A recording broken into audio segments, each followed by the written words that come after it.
Hello and welcome back to the couch. We saved you a seat. My name is Luke. And I'm Emily. Hello, welcome back.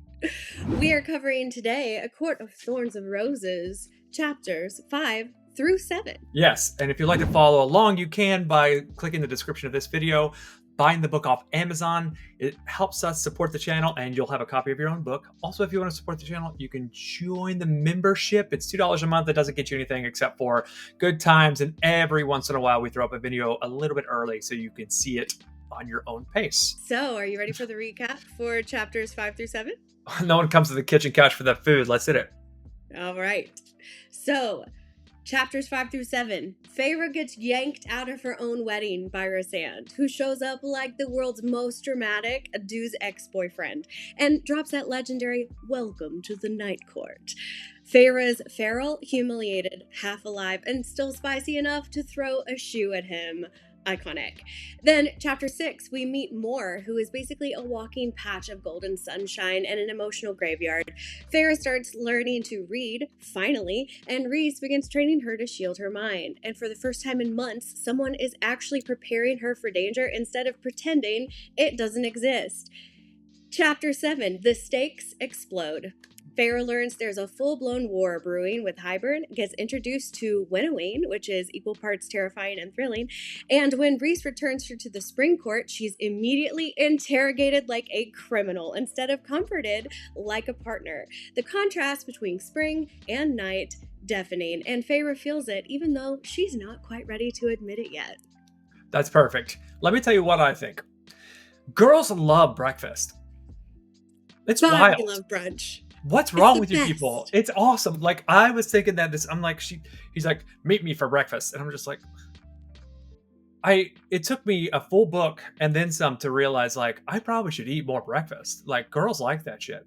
Like, I like It's brunch. the most important meal of the day, Luke. I don't agree. And so we don't have that in common. But like every day, it's like, meet us for breakfast every single time. Now, obviously, in chapter 6 and 7, she's like, yeah, I ate my own quarters the entire week. But it's just so funny. We talked about bathrooms last week. It's like, oh yeah, girls like toilets. They don't want to poop and pee outside. Same for brunch. It's like, we love a brunch. You know how many guys I know who could go their entire life without brunch, except for they're dragged to them? Mm-hmm. I like brunch. It's fine. It's whatever. You know, but I'm like, oh, you guys love some breakfast. Yeah. Whoa. No one ever talks brunch. about, y'all hate lunch though. No, we're not gonna eat lunch. We'd have to stop in the middle of being productive. Who's got time for that? But Din super. Anyway, yeah. It was so. I just was like, I was reading. I was like, fuck, girls love brunch. What the fuck? Anyway, that was awesome. An awesome recap. It's truthful. It's honest. It's interesting. Yeah. There's a lot of like addressing trauma in this chapter that's hidden in between the lines of the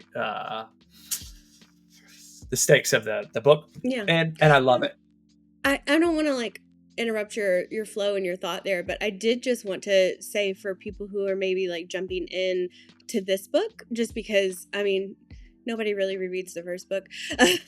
So if you're joining and you've never really watched before, kind of the whole shtick about this is that Luke's never read any romantasy like this. Right, thank you.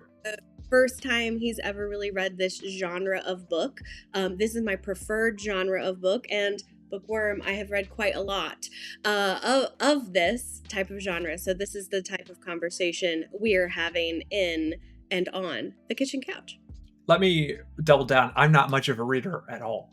So most of my reading comes in the form of plays and scripts, and that's how we met.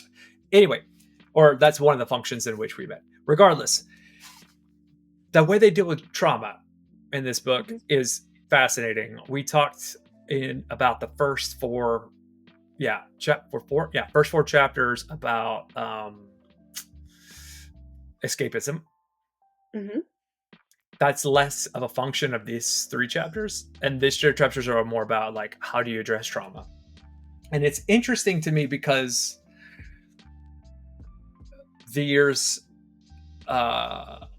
everyone's intentions are correct, mm-hmm. but their execution's wrong. So you're dealing a lot with, for me at least, you're dealing a lot with like the difference between something that's correct and something that's right. So they're all correct. There's no party in these chapters that's incorrect. Right. They're all correct in their own way. They're just not necessarily the most right. And I think that's awesome. It really creates like conflict without throwing punches. But having her accomplish something, anything, whether it's overcoming the mind altering abilities of Rhys, or I think it's phenomenal. What a phenomenal decision to put in this part of this book for readers of these kinds of books, because how many people do you and I both know that it's like, maybe if you just accomplished a few things and got your self-esteem back, you might not be such a wreck. Right. Yeah. Well, and I think that that's starting to really show the fundamental difference between how Tamlin is dealing and wanting Feyre to deal with the trauma, and how Rhysand is trying to get her to deal with the trauma as well. So yeah, there's a lot of insecurity in Rhysand. There's a lot. Tell me. He's having her write all these things, I'm, High Lord's handsome, whatever, that are like for no other reason than just to piss her off. But also like, he kind of needs to be told that. He kind of needs to be I mean, that's a part of the thing. Also, like, where Tamlin is overconfident for one reason or another, Rhysand is not that. He's insecure about what's happening. Like, he has genuine fear of what is about to take place. Or he wouldn't even talk to her about it, right? He doesn't see her as lesser. In fact, he probably sees her as greater, to be frank, in some ways. He even mentions it about the cereal. He's like, you captured one. And he's like, I tried twice and it failed. And she was like, she set a trap, dog. So there's like insecurity there, but it's like insecurity that's matched with thoughtfulness, which is great. Yeah. Again, male perspective is great, because I never saw Rhysand as insecure. I just see him as like a cocky kind of asshole. And I love a cocky asshole. We all do. So I didn't think twice about it. We all do. There's a reason why he doesn't like Ianthe. Because he's insecure. That's it. Like, to me, that was an easy thing to like. He's like, I don't like Ianthe. It's like, why? Well, she's the idyllic being. She is this incredibly confident, attractive, smart, cunning, thoughtful individual. And Rhysand's like, I kind of want to be that, and I think I'm that, but I'm not sure I am that because I met her. You know what I mean? Like, that's obvious to me. Now, I'm sure there's like other parts of the story. There's latent attraction. There's, horrible consequences to something that had happened previously. Regardless, that energy is there. That, like, am I misreading it? No, I mean, there's no incorrect interpretation when it's your own interpretation. You haven't read the whole book. Right. I just don't, I'm just like, from my point of view, it's like, yeah, of course he doesn't like her. I wouldn't like her either. If I was in his shoes, I wouldn't like her either. Like, I wouldn't enjoy having someone in my presence who is, unbeknownst to them, pointing out my own insecurities, which is, am I as attractive as I am? Am I as smart as I am? Am I as thoughtful as, am I as powerful? When they're just so confident and unaffected by anything all the time. Yeah. Of course he doesn't like her. That makes sense. Well, what I did think was interesting, I highlighted it, is when he says, welcome to the night court, you get to experience that for the first time. The next line is, it was the most beautiful place I'd ever seen. Which is a lot like, he was the most beautiful man I had ever seen. Right, and Moore is the most beautiful lady. Right. It has been the exact same thing. So, call back to when we first saw Rhysy PC in the first, when she gets to the night court, where she has been told is like scary and awful, and she's really worried about spending time there. It's the most beautiful place she's ever seen. No one's ever survived a trip to the night court. Yeah. More, like, she even says More is the most attractive woman she's ever seen. Mm-hmm. Um, Yep. which leads back to the insecurity and the vanity, and we're trying to overcome some obstacle, whatever that mental obstacle is, that hurdle. Mm-hmm. That's what that kind of screams in the real world, and I don't know if it relates, but that's how I kind of relate to it. Well, I think we're gonna. Oh, I don't think it's any sort of spoiler alert. That a lot of the themes that we're dealing with. So last book was mostly about like how to overcome survival mentality. This book, we're really kind of like overcoming mortality because now we're immortal. We're a high fae. So there's a lot of struggle that she has because she still has a very human mindset, but the rules don't necessarily apply like that anymore. So that goes back to what I was saying. I have to take back some of what I said in the previous book, the previous chapter review about like, oh, well, they're immortal. Of course, they've dealt with these problems before. Now I'm like, oh, no, they each just have different ways of dealing with it, not necessarily as upfront or on the nose, as I was kind of mentioning. So I kind of feel stupid, Right. but regardless, you got to read. So, again, we're recording these videos where you only have the information that you have, and as you continue to go on, I think these set of chapters helped inform and reinforce that new, maybe like edited opinion. So I'm sure you will continue to have edited opinions as more information is given to you, and that doesn't make you dumb. That just means you learned more, you figured something else out. I love that she's so overcome with the obstacle of learning to read and to having these mental barriers up and shields, which I kind of want to talk about in a minute, that she forgets that she left her wedding. I forgot. While I was reading, I was like, oh, right, she was at her wedding a week ago. Right. Like, what great writing by your girl, Sarah. Like, good job. Yeah, because she's like, okay, I'm ready to go home now. And he's like, okay, you ready to face the consequences? And she's like, oh, right, I just thought I was going to hang out in bed with Tamlin all day. And she's like, oh yeah, wait a minute. Ugh. I kind of forgot that I had to worry about what happened next. Yeah. Right. There's a lot of interesting things that happen in these 3 chapters, and I don't have maybe the bandwidth to kind of mention all of them here at once, but I'm gonna try. So she's got some sort of power mythical thing that's happening with her, Feyre. I don't know what it is. Obviously, I don't think it's the same thing that Rhysand has. I don't think it's the same thing that Tamlin has.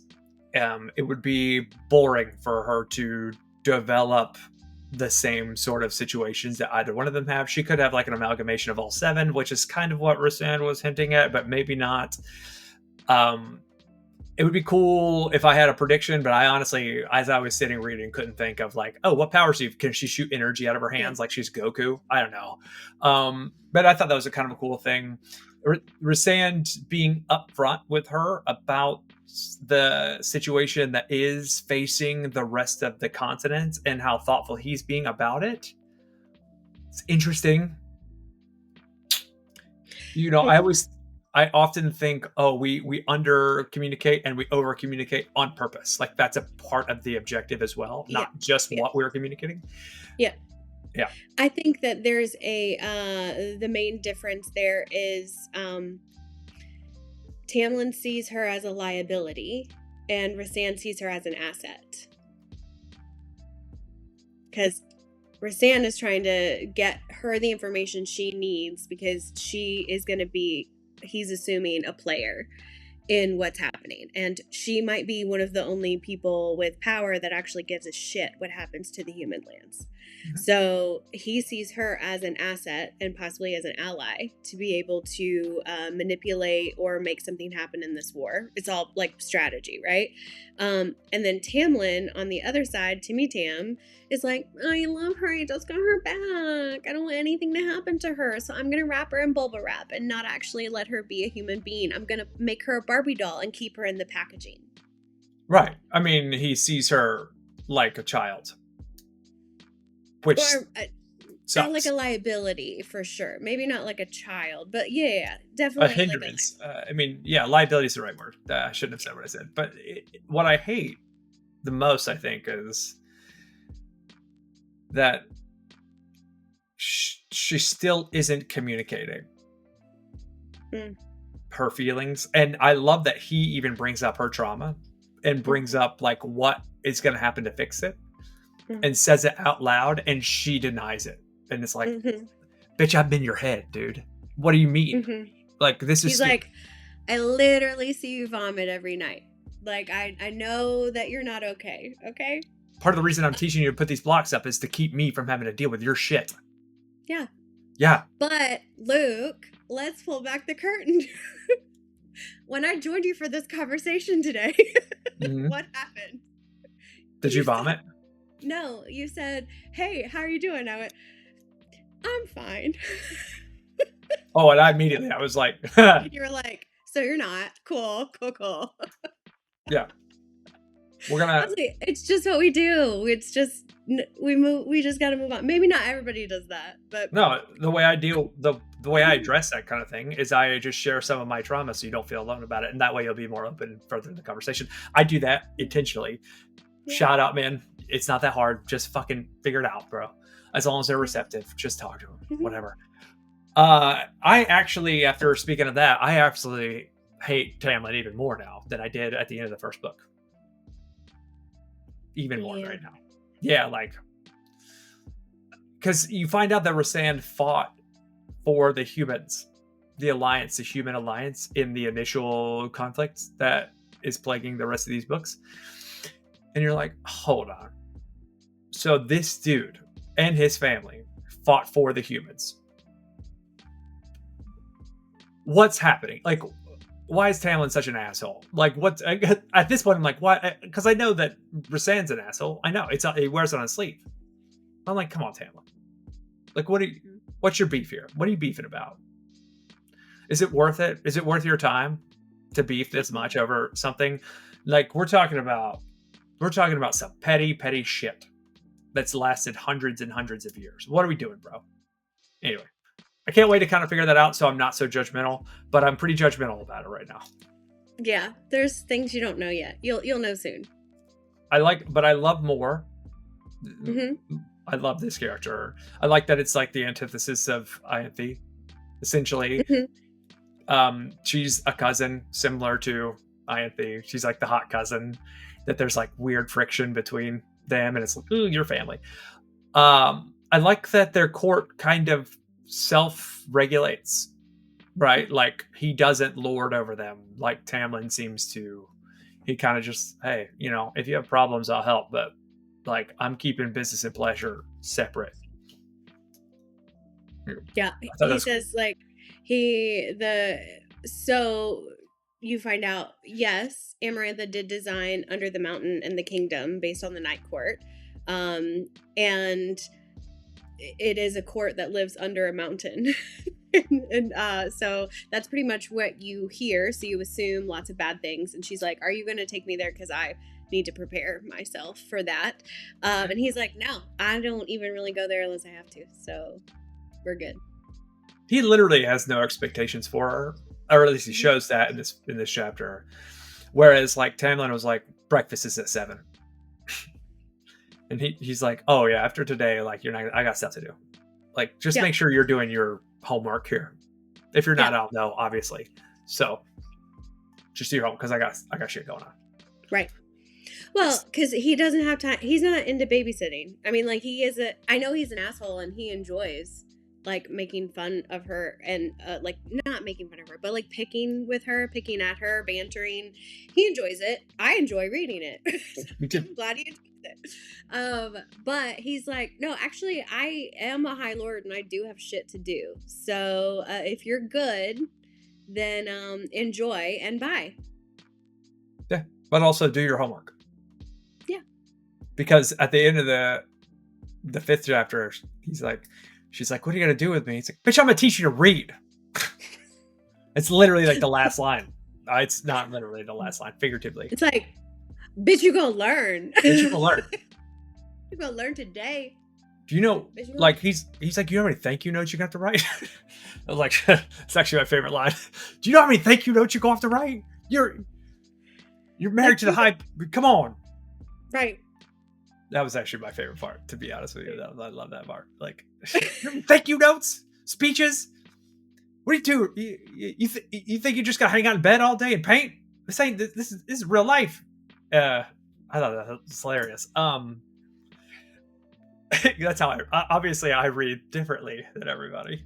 I made so many like marks in my book about like different moments, and now I can't remember them. Well, did you not make a mark in it? Like, did you not actually mark it up? I did not actually mark it up. I'm gonna send you something. I just make a bunch of like folds, and I'm like, oh right, this is the thing I want to go back and remember. I'm gonna send you some of these, because these are book girls. This is what book girls do. Okay. So you have little tabbies, and then you just tab what you want to tab. So what color is who? Oh, I don't do that. There's lots of systems. I don't have a system. So it's just almost like a little tab so that I can easily find whatever I'm looking for. But yeah, I mean, this just reinforces my dislike for Tamlin. I understand Tamlin's concern about her gaining the use of powers and how that makes her more of a liability to him. And it's like, but buddy, she might be more powerful than you. A man? So more powerful than a man?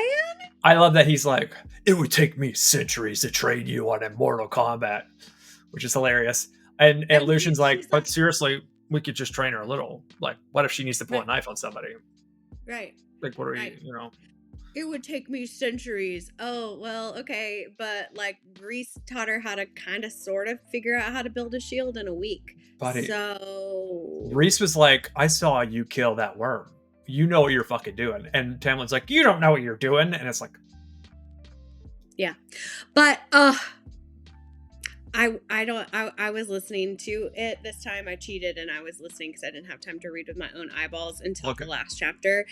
So I don't have it actually like saved. But one of my favorite things that happened was Rhysand basically saying that Tamlin sat on his ass for 50 years and then sat on his ass again while she saved everyone else. I knew you would love that. I thought of you. Honestly, so there's a bar down the street that's a whiskey bar. The bartender who works on Sundays. Hashtag that's when we're recording this. She's wonderful. I hope she's watching this. Hey. And we talk about the book while I'm reading it. And she and I have the same like feelings on at the moment I read that I was like, and Emma was like, yeah. Shout out that Tamlin sucks. Yeah, Rhys is like, he's being a bitch. It was so funny. I thought of you immediately. Me up. I thought of you immediately. Cracks me up when he's like, he pretty much sat on his ass this whole time, and then he sat on his ass again and let you save us all. So I'm like, God, yes, thank you. Yeah, I love chapters and situations and stories where they add questions, they answer some, and they add more. So as far as we've gone, there's zero animosity from Rhysand or anyone at the Night Court to anyone. That we know of, yeah. We haven't witnessed anything. There's like, they all seem pretty blue collar. Like it's, blue collar is the wrong word, but they all seem like Rhysand treats everything like, and everyone like they're people. I don't know how to describe it. Whereas Tamlin's like, I'm lording over you. You are my subjects. There is less of a hierarchy, I guess. In that he's not really, Rhysand's not really requiring the same pomp and circumstance that Timmy Tam does in the Spring Court. Right. He's leading because he is obliged to, not because it's some ceremonial super shit. Right. Yeah. And like I said, I just I kind of want at the end more to get into a slap fest. I think it'd be hilarious. That'd be really, really funny. I am interested to see where she went for the 50 years. Where did Mor go? Oh, right. Because she was not underneath the mountain. She was not under the mountain, yeah. So No, but there's a war coming, apparently. And But remember, the Night Court got a little bit more leeway. okay, good point. Good point. Oh, ooh, let's talk about her like her like suite that she got to have at the Night Court. Oh, cool. What a cool bedroom. Like, Oh what do my we do? God. Do you know what else women love? Baths. Bathtubs. And this isn't a bathtub, it's like a pool. She said it was like a pool. Yes. Yeah. It's like an infinity edge pool bath. Yeah. Also, the clothes that he laid out for her, they were like clothes that she would wear. It wasn't like, hey, I need you Yeah. to wear whatever. And that was a thing that was reinforced too. Is like, hey, when you're down there, you have to wear certain clothes and you have to be this thing and blah, blah, blah, blah, blah. Like you're a piece of china. And she's like, bitch, I am no china. She got to wear pants. She got to wear pants. And it didn't cause her trauma. No. And no one cared. I thought actually she was going to move out of the trauma a little bit more than she did. I thought we were going to get moments like on the last night. She didn't. She actually got a good night's sleep on the final night. I'm glad that didn't happen, but I was kind of expecting it. She did have, it said like in the end of chapter 6 that she, throughout the week, she did have less nightmares, and she was able to keep more food down for the rest of the week. But yeah, the night before she had to go back to Timmy Tam, she was a little nervous again. So she didn't sleep too well that night. So the other thing that I liked is how the teleportation was described, because that is how scientists describe it too. I thought it was great. Isn't that fun? It's so fun. When they talk about folding space, that's exactly what they're talking. They did the same thing, and unironically in the Fantastic Four movie, they did the exact same thing. Essentially, what they did was they created an environment that's exactly the same here as it is somewhere else, and they just move the energy from this point to somewhere else, and then reimagine the energy in the somewhere else where the environment was exactly the same. That's actually possible. That's real. We could do that if we had the science for it. Thought it was cool. They called it something else, but it was cool. They call it winnowing, which is fun. It's a lot more fun than just like saying teleport all the time. In anime, they have a thing that they developed out of tennis. So in tennis, and if you watch tennis, you'll see them do a hop whenever the ball is coming to them or is initiated to them, and it's supposed to increase the agility. It's supposed to give you an extra moment, a quarter of a second to react to the ball. Right, your feet hit, and then you're immediately going. If you're standing flat-footed on your toes, it's less time, or it's more time. And so there's a thing in anime called the flash step, which is essentially the same thing. It's essentially just like ultra hyper agile.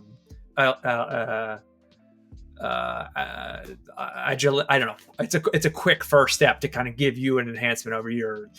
I'm interested to see if they incorporate that too, like the teleportation things and everything. But this quicker than sight first step. I'm interested to see if we get that in this too. That's out of fucking nowhere, but it's interesting. I also like that, like, there is no there's no romance with Rhys. Like, it's not a thing. I was fully expecting it to be a thing. It's strategy. He needs her. Yeah. I think, like, it's like frenemy kind of stuff. It's like best frenemy. Yeah. Like, there are people in my life who I have frenemy relationships with, where they're like, I'm not sure that I like this dude, but he's cool. Shout out, actually, one of my ex-girlfriends. We met and became frenemies for like 3 or 4 months, and then it was like we were just hanging out all the time, and then we started dating. But yeah, it was a kind of cool moment. I don't think that's gonna happen here, but maybe she's like, I kind of like Rhysand. I'd rather spend time with Rhysand than fucking Tamlin. Meh. I hope that kind of happens to be awesome, because fuck Tamlin forever. Hate that guy. Well, we don't know what she's gonna do yet.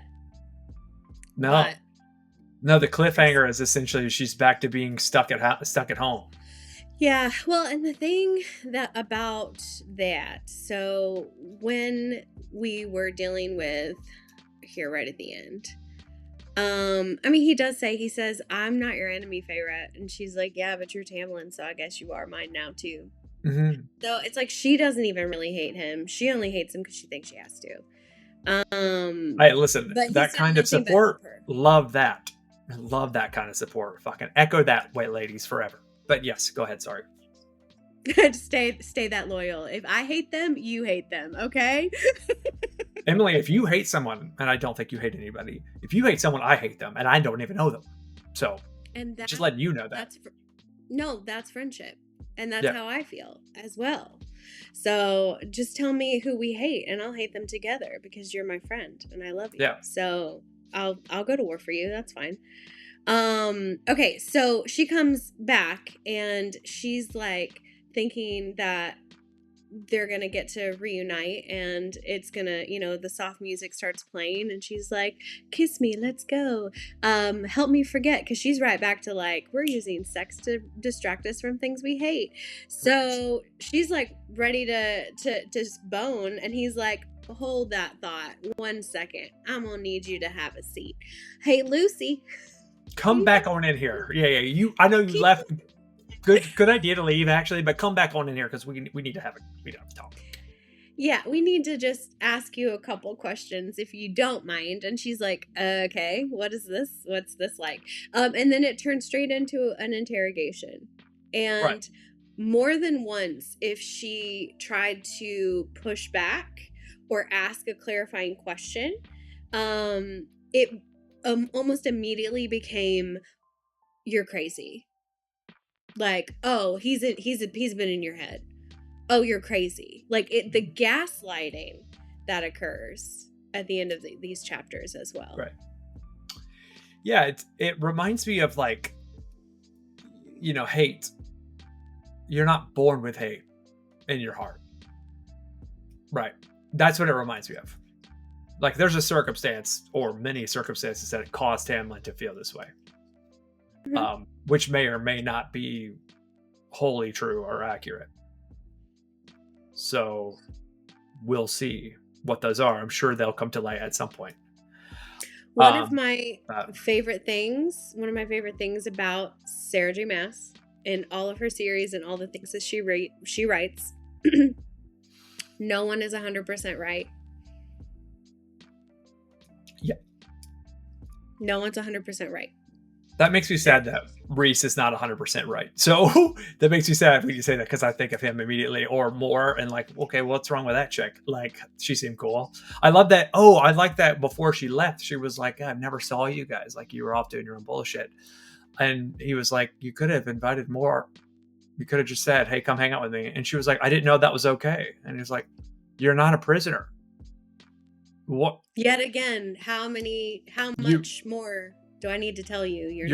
You're royalty. Like, essentially, she's royalty. Like, you get to act like a royal here because you are. What are you doing? Mm-hmm. So it's so awesome. I do want to see how powerful she is. And when he's like, "Hey, have you tested yourself against anyone?" And she's like, "No, I would." What do you mean? And he's like, "Bet you're stronger than you think." Well, I love that part. I would say to that, yes. I think she wants to figure it out, especially, I don't think she knew. All right. She knew that, because you have to understand, she was a human. So she doesn't know what is being just a regular high fae versus the fact that she was turned into high fae by the 7 most powerful fae that exists. Utilizing their power to do it. Yes. Correctly. Like, she is made up of 7 High Lords' power to bring her back to life.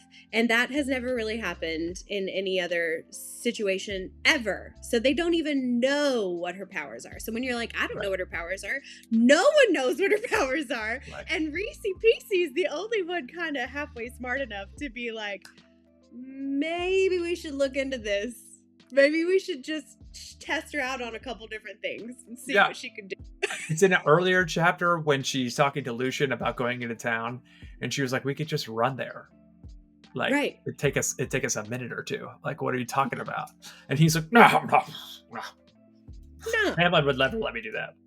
pomp and circumstance. We're not going to do any of that. Okay, fine.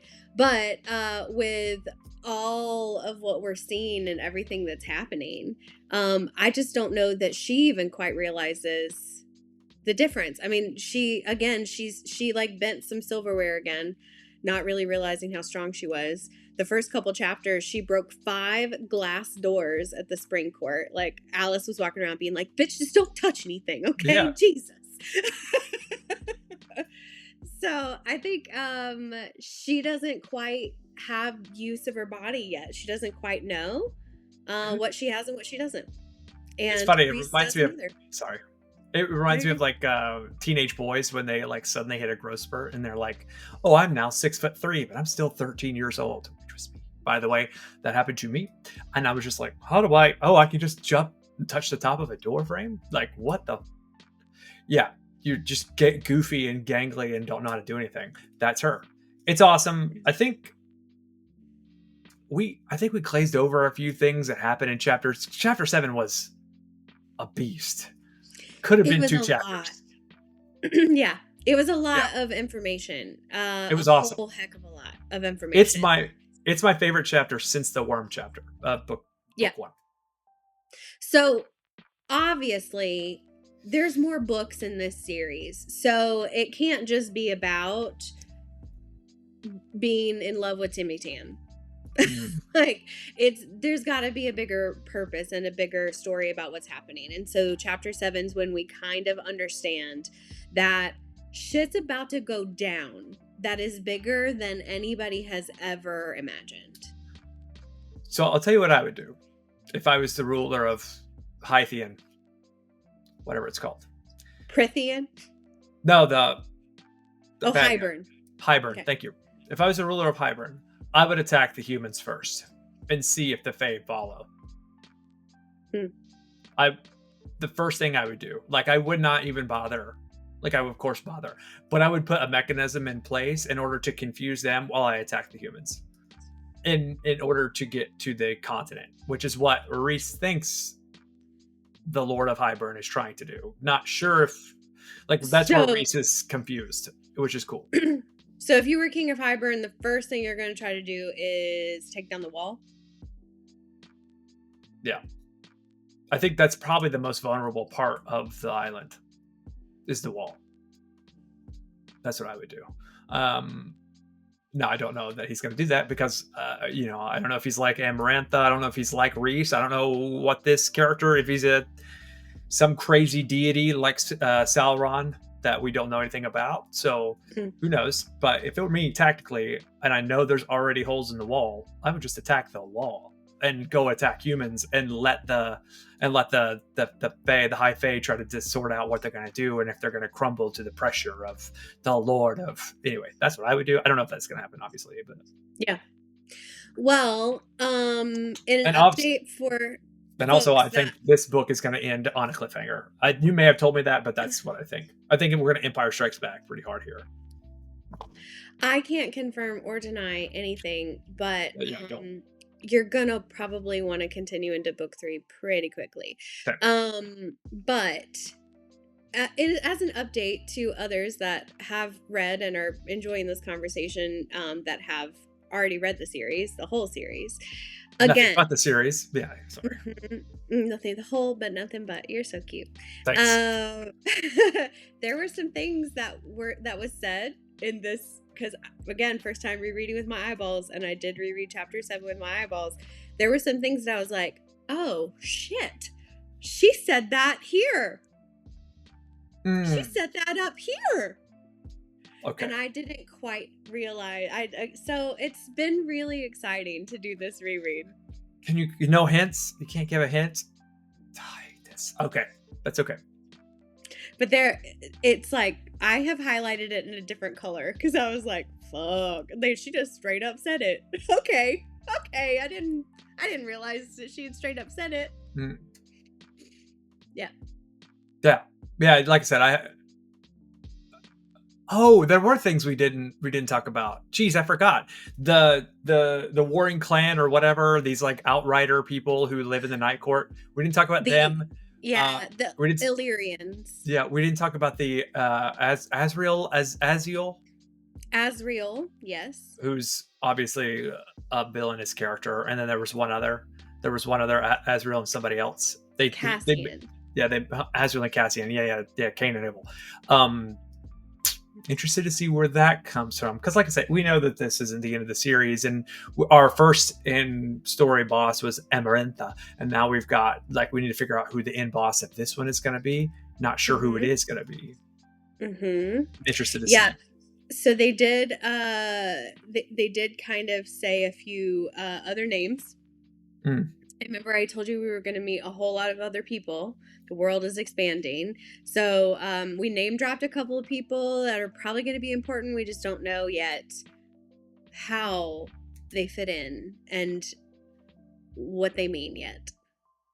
Also, the Lucian's court. They made mention of the High Lord of Lucian's court and how he would react to her receiving some sort of, I mean, because if she's as powerful as they think, and then Tamlin is also an absolute weapon, that means that court has two. Well, yeah. we already know that Lucian's family are kind of sadistic fucks, right? Like they're not the nicest of them all. In fact, everyone demonizes Rhysand and says that he's like the worst, most cruelest of them all. But then right under that is basically Baron, which is Lucy's daddy. And he and his brothers suck and are just awful. When they said that moment where they said, if they found out that you had some sort of power, blah, blah, blah, blah, I immediately thought of like just Southern Hicks. I mean, they just remind me of like Appalachian American, like the worst version of like white Southern Hicks. In the South, they was like, hell, if they get it, but I don't want them to traipse on what I'm doing. I'm trying to do my, they just remind me of the worst people that I've ever kind of met, who think everyone else is out to get them, and it's not true at all. And I enjoy that interpretation. I can't wait to see how that evolves over time as you get more and more interaction with and about. It's very much like a hateful Southern mother to come into her cell and to do whatever she did to her in the first book. What do you mean? This is for Lucy. Okay. Oh. Yeah, when Lucy's mom did something. I don't know that I read it as hateful, but okay. It wasn't hateful. It was just like, I'm doing this for my son. Right, we're even now. Yeah. Like we're even. Like, you don't deserve more of my time ever again. Just ultra traditional, hateful old woman. Anyway, I might be wrong. Who cares? That's all I've got. Yeah. So we got war is a coming. So war is coming. We can either prepare for it and train and learn some shit, or we can be a Barbie doll. Let's see what we decide we're gonna do next time on Dragon Ball Z. So what chapters are we doing next? Next chapters are chapters 8 through 13. Awesome. So if you're reading in the Tradish paperback, it's going to be pages 88 through 131. Oh, good. That's not many at all.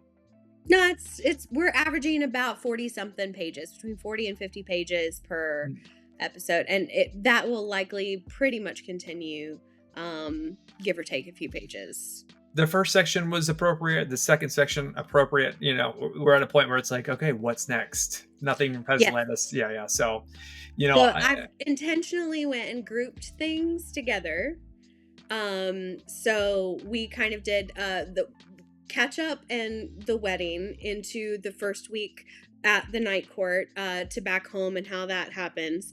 This next section is a section that goes together, and after that, man, we'll see.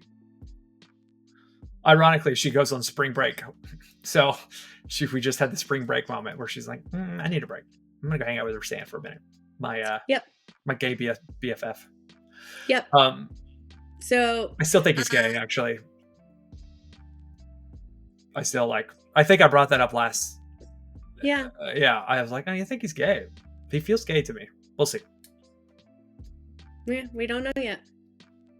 We'll find out. So chapters 8 through 13 is what will be the next video. And I can't wait to hear your response. I can already hear it in my head, so I can't wait. Okay, if you like this content, please, while she's having a drink, Like I and will subscribe. vamp, like, and subscribe. Check out the memberships. Check out everything else. Let us know what you thought of these chapters and what you're excited about moving forward, maybe. And until next time, later, taters. Bye.